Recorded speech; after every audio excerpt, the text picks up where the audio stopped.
Bismillahirrahmanirrahim. Assalamualaikum warahmatullahi wabarakatuh. Hamdan wa syukran lillah, salatan wa salaman ala rasulillah wa ala alihi wa sahbihi wa man wala amma ba'd. Alhamdulillah, pada pertemuan kali ini kita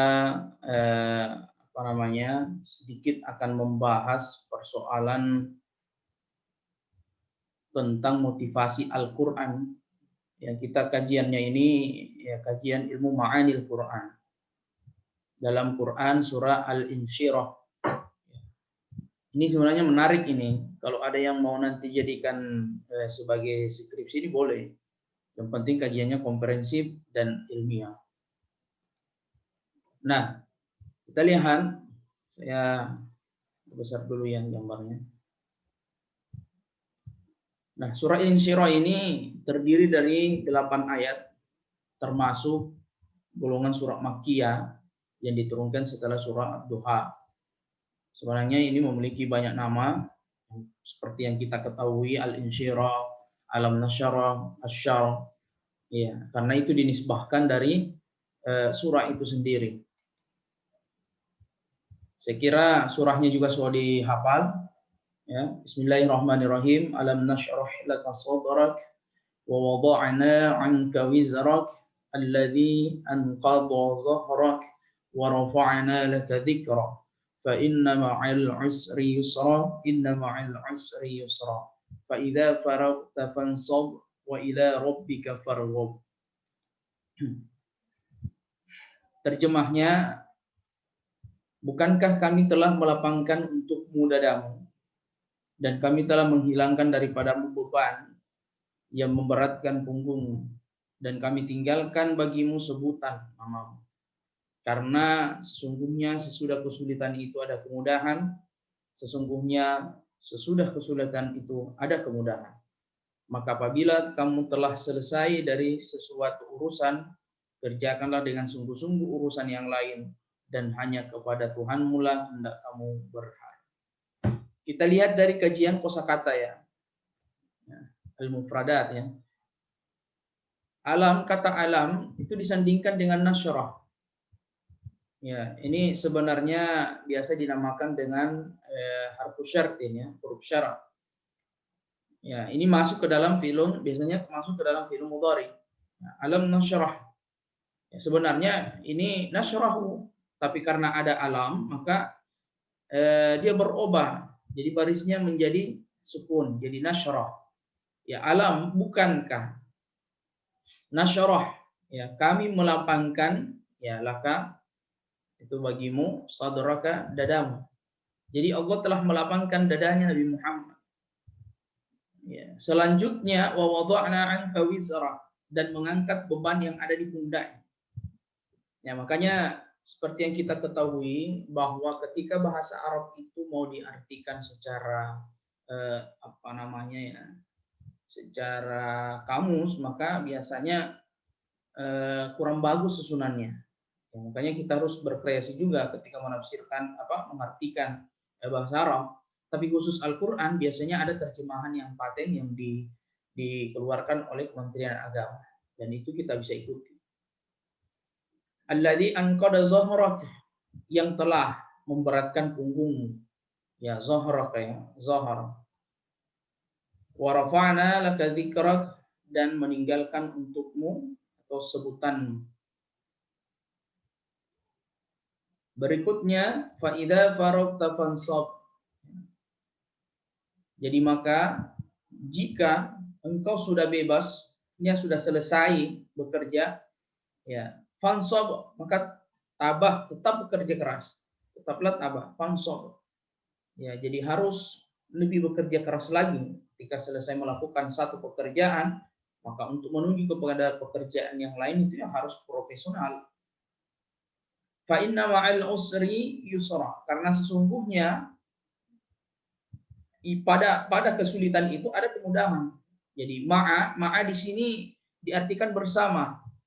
Jadi biasanya ketika ada kemudahan itu berbarengan dengan kesulitan. Ketika kita akan mendapatkan sesuatu yang baik, itu tidak didapatkan begitu saja. Nah, melainkan pasti akan ada tantangan, akan ada kesulitan yang kita hadapi. Dan yang menariknya, Allah mengulang dan menegaskan kembali, inna ma'al usri yusra. Sesungguhnya bersama setiap kesulitan itu ada kemudahan. Ada satu hal yang menarik di sini, ketika Allah menggunakan kata kesulitan itu dengan memakaikan alif lam atau biasa dinamakan dengan isim ma'rifah.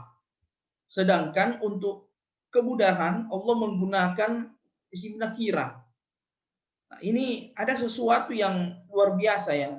Makanya ini juga dinamakan dengan mukjizat Al-Quran. Ya, salah satu kemukjizatan Al-Quran itu dari aspek bahasanya. Ketika Allah menggunakan kata al-usri ya, untuk kesulitan, nah bisa jadi yang Allah maksudkan itu hanya satu kesulitan. Tetapi solusi yang Allah berikan itu yusran, banyak. Ya, kenapa kita artikan banyak? Karena isim nakirah. Jadi makna nakirah yang terdapat pada kata yusra ini adalah menandakan akan ada banyak kemudahan yang Allah berikan kepada kita. Di samping Allah berikan satu kesulitan, maka balasan untuk kemudahannya itu tidak terbilang. Makanya dinamakan isim nakirah. Nah, bahkan Allah menegaskan, menambahkan huruf inna. Inna itu bagian daripada penegas. Nah, bahkan menambahkan lagi kata ma'a. Kesulitan itu akan berbarengan, ya, bersama dengan apa? Kemudahan. Jadi jangan pernah khawatir. Ketika ada ujian dari Tuhan, ketika ada misalnya kita merasa berat atau apa, yakinlah bahwa Allah kasih itu kemudahan. Dalam belajar misalnya, ketika dalam belajar kita menghadapi kendala, di mana nih kita ambil HP, di mana nih ambil paket data dan lain sebagainya. Tetapi ada saja solusi yang Allah berikan kepada kita agar supaya bisa ikut belajar. Yang penting ada ikhtiar, ya. Ada usaha. Wa ila rabbika farghab. Nah, wa ila dan kepada Tuhanmu ya farghab, tujuanmu semata. Jadi tidak ada lagi tujuan yang bisa kita tuju selain dari Allah. Itu makna secara ini ya. Nah, ini cuma terjemahan ulang saja kita lewati. Ini juga kita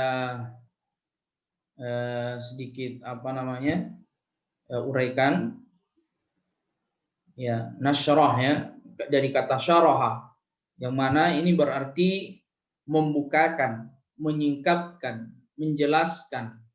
Ya, syaraha, syarah menjelaskan, ya, menerangkan atau menampakkan dan melambangkan. Syarah juga bisa berarti memotong. Jadi dalam dunia bedah kata tasyrih itu berarti pemotongan. Ya. Saudara kembali kepada pengairan, melanjutkan, memancar keluar. Ya, dari sini diambil dari kata sadrun, yaitu dada, ya, atau peti. Ya, peti itu kan diibaratkan untuk menyimpan sesuatu. Ya, sama dengan dada. Biasanya kita menyimpan dalam dada itu misalnya apa? Seperti ilmu. Ya. Nah, jika seseorang mengatakan ia ingin mengambil sesuatu dari dadanya, maka sesuatu itu tentu saja bukan objek fisik, melainkan sesuatu yang ia kenakan sendiri pada dirinya.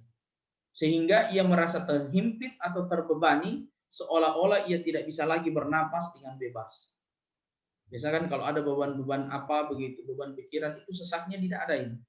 Nah, dengan melepaskan diri dari beban ini, ya, dengan melapangkan diri, maka yang jauh akan menjadi dekat, dan bahkan yang sulit itu akan menjadi mudah. Nah, ini antara lain arti mufradat ya. Nah, wa wada'na anka wizraka. Wizraka ini juga diartikan dari akar kata wazara. Ya, akar kata dari wizr, yaitu beban, ya, muatan berat. Jadi memang Allah kasih apa istilahnya ya, muatan-muatan yang berat itu, beban yang berat. Tetapi perlu diingat bahwa la yukallifullahu nafsan illa usaha. Jadi Allah tidak akan memberikan beban kepada manusia ya, sesuai dengan kemampuannya. Nah, seberat apapun Tuhan tahu bahwa yang mana yang bisa dipikul hambanya, yang mana yang tidak. Nah, makanya di sini dipakai wazara, ya, yang diartikan sebagai apa? Beban atau menanggung suatu beban, bahwa kita dibebaskan dari tanggung jawab apapun selain daripada sebagai hamba pencipta kita. Jika kita sungguh-sungguh memahami penghambaan, maka kita tidak lagi terbebani seperti sebelumnya, tapi kita malah hanya melaksanakan tanggung jawab dan kewajiban kepada Allah tanpa menambah beban lagi kepada diri kita. Nah, selanjutnya, alladzi anqadha zahraka, yang telah memberatkan punggungmu. Nah, apa itu yang maksudnya? Yang pertama, ada di antara kita yang nampaknya memikul beban berat, meskipun sebenarnya tidak ada beban yang bersifat permanen. Jika kita selalu ingat akan Allah, sadar bahwa pada suatu saat nafas kita akan berhenti, dan bahwa kita akan segera kembali menuju debu, menjadi debu, maka kita pun akan sadar bahwa yang kita dapat kita lakukan saat ini adalah menghamba dan terus berbuat sebaik-baiknya. Yang kedua, secara tidak sengaja mungkin kita telah mengundang kesulitan, namun kesulitan di dunia yang kita dapat ini tetap akan datang dan menemukan kita. Kita tidak bisa lari dari kesulitan itu. Ya pasti akan ada saja. Kita akan bertemu dengan kesulitan supaya kita bisa meraih yang namanya kemudahan.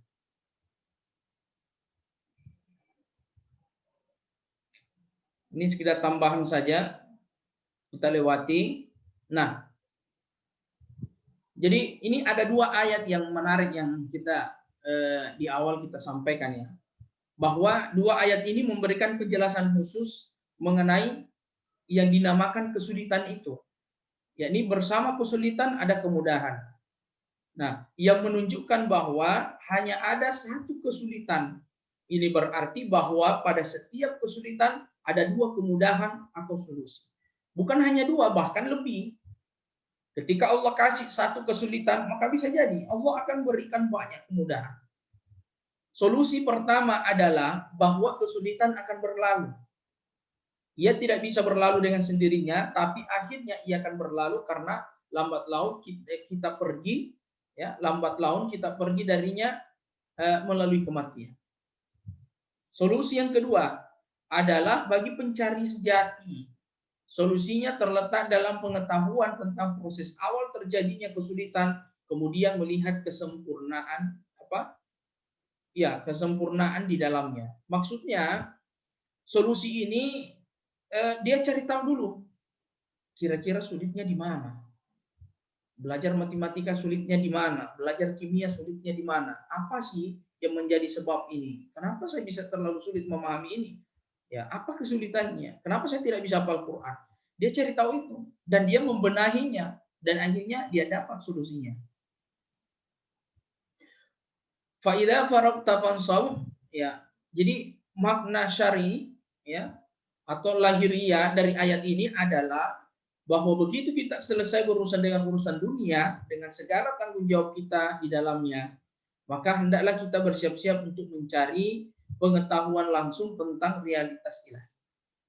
Ya. Bila kita sudah menyelesaikan segala kewajiban, ya, terhadap pencipta dan terhadap pencipta kita, maka maka hendaklah kita berbuat lebih dan mencurahkan diri kita sepenuhnya. Jadi bukan hanya sekedar mencari persoalan dunia saja, tetapi ada hal-hal yang mesti kita lakukan yang kita anggap nantinya itu akan menjadi abadi. Wa ila rabbika farghab, dan jadikanlah Tuhanmu sebagai tujuan atau kerinduan engkau semata. Ya, ketika kita mempraktekkan hasrat keingintahuan kita, bila kita menginginkan pengetahuan, maka kita akan menjadi pengetahuan persis, ya, persis sebagaimana kita mempraktekkan kemarahan, maka kita pun akan menjadi sebuah kemarahan. Begitu kita meletakkan dasar-dasar yang perlu untuk ditunaikan segala kewajiban kita, maka kita pun sah untuk menjadikan Allah sebagai satu-satunya tujuan kita. Ya, jadi bagaimanapun menunaikan kewajiban kita terlebih dahulu adalah penting. Karena kalau kita tidak akan melaksanakan keinginan untuk melarikan diri. Nah, jadi perlu diingat bahwa Allah tidak melarang untuk mencari urusan-urusan dunia, tetapi ingat, ada satu yang perlu kita prioritaskan, ya. Yang mana itu? Ya, menuju kepada Tuhan dan mendekatkan diri kepada Tuhan.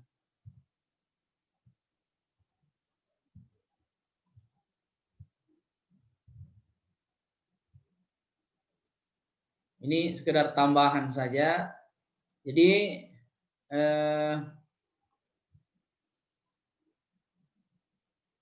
sebagai kesimpulan, jadi isi ke dalam kandungan surat tersebut, pertama, surah ini menegaskan nikmat-nikmat Allah yang diberikan kepada Nabi Muhammad. Jadi sebenarnya bukan hanya Nabi Muhammad, tapi termasuk umatnya, termasuk kita ini semua. Jadi banyak nikmat yang Allah telah berikan kepada kita. Yang kedua, pernyataan Allah bahwa di samping ada kesulitan, ada kemudahan. Jadi oleh karena supaya tetap melakukan amalan soleh dan bertawakal kepada Allah. Jadi ini sebagai motivasi bagi kita agar supaya terus bertawakal, berserah diri kepada Allah, agar supaya kita punya rasa optimis, ya, tidak gampang berputus asa. Karena kita yakin bahwa mungkin akan ada satu kesulitan yang Allah berikan kepada kita, tapi di sisi lain Allah akan kasih kita berbagai kemudahan. Nah, berikutnya memberi kelapangan dada kepada Nabi Muhammad berupa kekuatan, ya, menemukan kebenaran dan kearifan. Ini juga bisa kita raih. Ya, Allah nantinya akan kasih kita kelapangan. Ketika apa? Ketika kita mampu memupuk ilmu yang ada yang kita punya atau yang yang kita dapatkan dalam pencarian menuntut ilmu. Nah, ujungnya pasti kita akan menjadi orang yang menjunjung tinggi istilah kebenaran, dan tentunya banyak ilmu akan menjadikan orang lebih arif dan bijaksana dalam memahami sesuatu. Jadi tidak serta-merta menyalahkan orang lain yang berselisih paham dengan kita. Nah, berikutnya kita juga akan mendapatkan kelapangan hati. Nah, sebagai contoh, untuk memaafkan kesalahan orang yang berbuat zalim kepadanya, jadi serta kekuatan dalam menghadapi gangguan orang lain. Nah, jadi kelapangan hati ini sesuatu sebenarnya yang sulit dipelajari dalam hati kita. Menerima dengan lapang dada, ya, itu mungkin butuh latihan. Misalnya kita sakit hati atau apa, menerima segala sesuatu itu butuh proses. Berikutnya, selalu bekerja keras dan berdoa jika ingin meraih kesuksesan. Kalian seorang mahasiswa, kalau mau sukses, ya, itu harus berusaha dengan keras sejak sedini mungkin. Karena nantinya kalian akan menjadi mahasiswa yang lebih berkualitas kalau itu ditunjang dengan pembelajaran yang betul-betul Anda memaksakan diri atau berusaha dengan keras, pasti akan mendapatkan hasil yang maksimal. Nah, jika kita telah berhasil dari apa yang Allah berikan kepada kita, entah itu sebuah karunia, nah, jadi jika berhasil itu karunia dari Allah, ya kita yakini bahwa inilah berkah yang Allah berikan kepada kita. Nah, sedangkan jika gagal, pasti ada hikmah di balik kegagalan, maka harus ikhlas menghadapinya. Jangan pernah patah semangat, jangan pernah kecewa. Ya, ketika misalnya kita gagal dalam studi, bisa jadi Allah menginginkan kita untuk menjadikan kita memiliki pengetahuan yang lebih jauh lagi. Ya, seperti itu. Dan yang terpenting adalah tidak boleh malas. Nah, karena zaman ini selalu berkembang dan berubah sangat cepat, jadi kemajuannya juga dari segi teknologi juga ini bisa saja dapat membawa dampak positif maupun negatif. Maka harus siap menghadapi tantangan ini. Apalagi kita selama ini juga memakai dua metode pembelajaran, ada daring, ada luring. Ya, daring ini kan ya termasuk gaya hidup juga.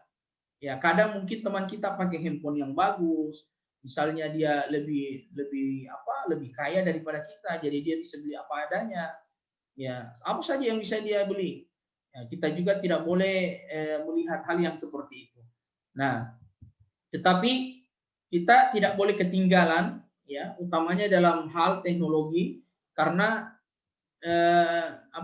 itu menunjang kepada pembelajaran kita. Dan ingat, secanggih-canggihnya hal-hal tersebut itu pasti memiliki dampak positif maupun negatif.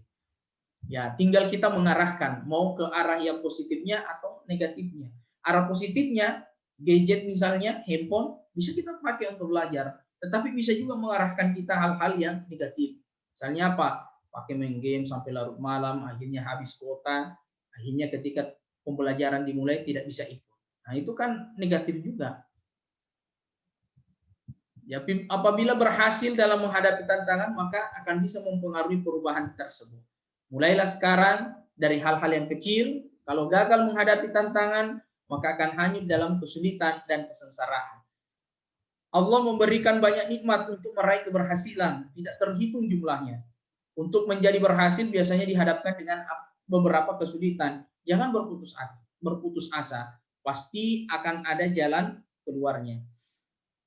Berikutnya, jadilah manusia yang dinamis, kreatif, inovatif, dan memaknai keberadaannya di dunia. Nah, kalau Anda diam saja, maka akan ketinggalan, yang berarti kegagalan dalam hidup. Kalau aktif, kreatif, inovatif, pasti kita akan raih yang namanya kesuksesan. Saya kira ini yang sempat kita sampaikan pada pertemuan kali ini, dari ilmu ma'anil Quran yang bisa kita gali dari informasi yang Allah berikan di dalam Al-Quran. Dan saya akhiri, sebelum saya akhiri, jangan lupa silahkan komentar dan absen di kolom komentar sebentar. Nah, dan insya Allah berikutnya kita akan diskusikan di pertemuan di tatap muka di dalam kelas. Sekira ini, Assalamualaikum warahmatullahi wabarakatuh.